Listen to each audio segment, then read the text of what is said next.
AP ప్రజల రక్తమాంసాలు పీల్చిన liquor scam నిందితుల ఆస్తులను జప్తు చేసేందుకు ప్రభుత్వం సన్నాహాలు ప్రారంభించింది. మొదటగా ఏ1 నిందితుడు రాజ్ కసిరెడ్డికి చెందిన 13 కోట్ల విలువైన ఆస్తులను జప్తు చేయాలని ఏసీబీ కోర్టులో ప్రపోజల్స్ దాఖలు చేశారు.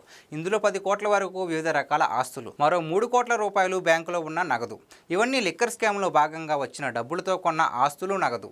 ఈ కారణంగానే వాటిని జప్తు చేయాలని నిర్ణయించారు. ఇతర నిందితులు కూడా లిక్కర్ స్కామ్లో కొనుగోలు చేసిన ఆస్తులను జప్తు చేయడానికి తదుపరి చర్యలు తీసుకోనున్నారు. అరెస్ట్ అయిన నిందితుల్లో పలువురు లిక్కర్ కేసు డబ్బులతోనే హైదరాబాద్లో ఇళ్ల స్థలాలు, విల్లాలు కొన్నట్లుగా గుర్తించారు. వాటిపై తదుపరి ప్రక్రియ చేపట్టనున్నారు. ఇప్పటికే పలు చోట్ల సోదాలు చేసి నగదు స్వాధీనం చేసుకున్నారు. ఓ ఫామ్ హౌస్లో దాచి ఉంచిన 11 కోట్ల నగదును కూడా స్వాధీనం చేసుకున్నారు. లిక్కర్ కేసులో కొన్ని కీలకమైన పరిణామాలు ముందు జరగనున్నాయి. ఇప్పటికే 2 ఛార్జ్షీట్లను సిట్ అధికారులు కోర్టులో నమోదు చేశారు.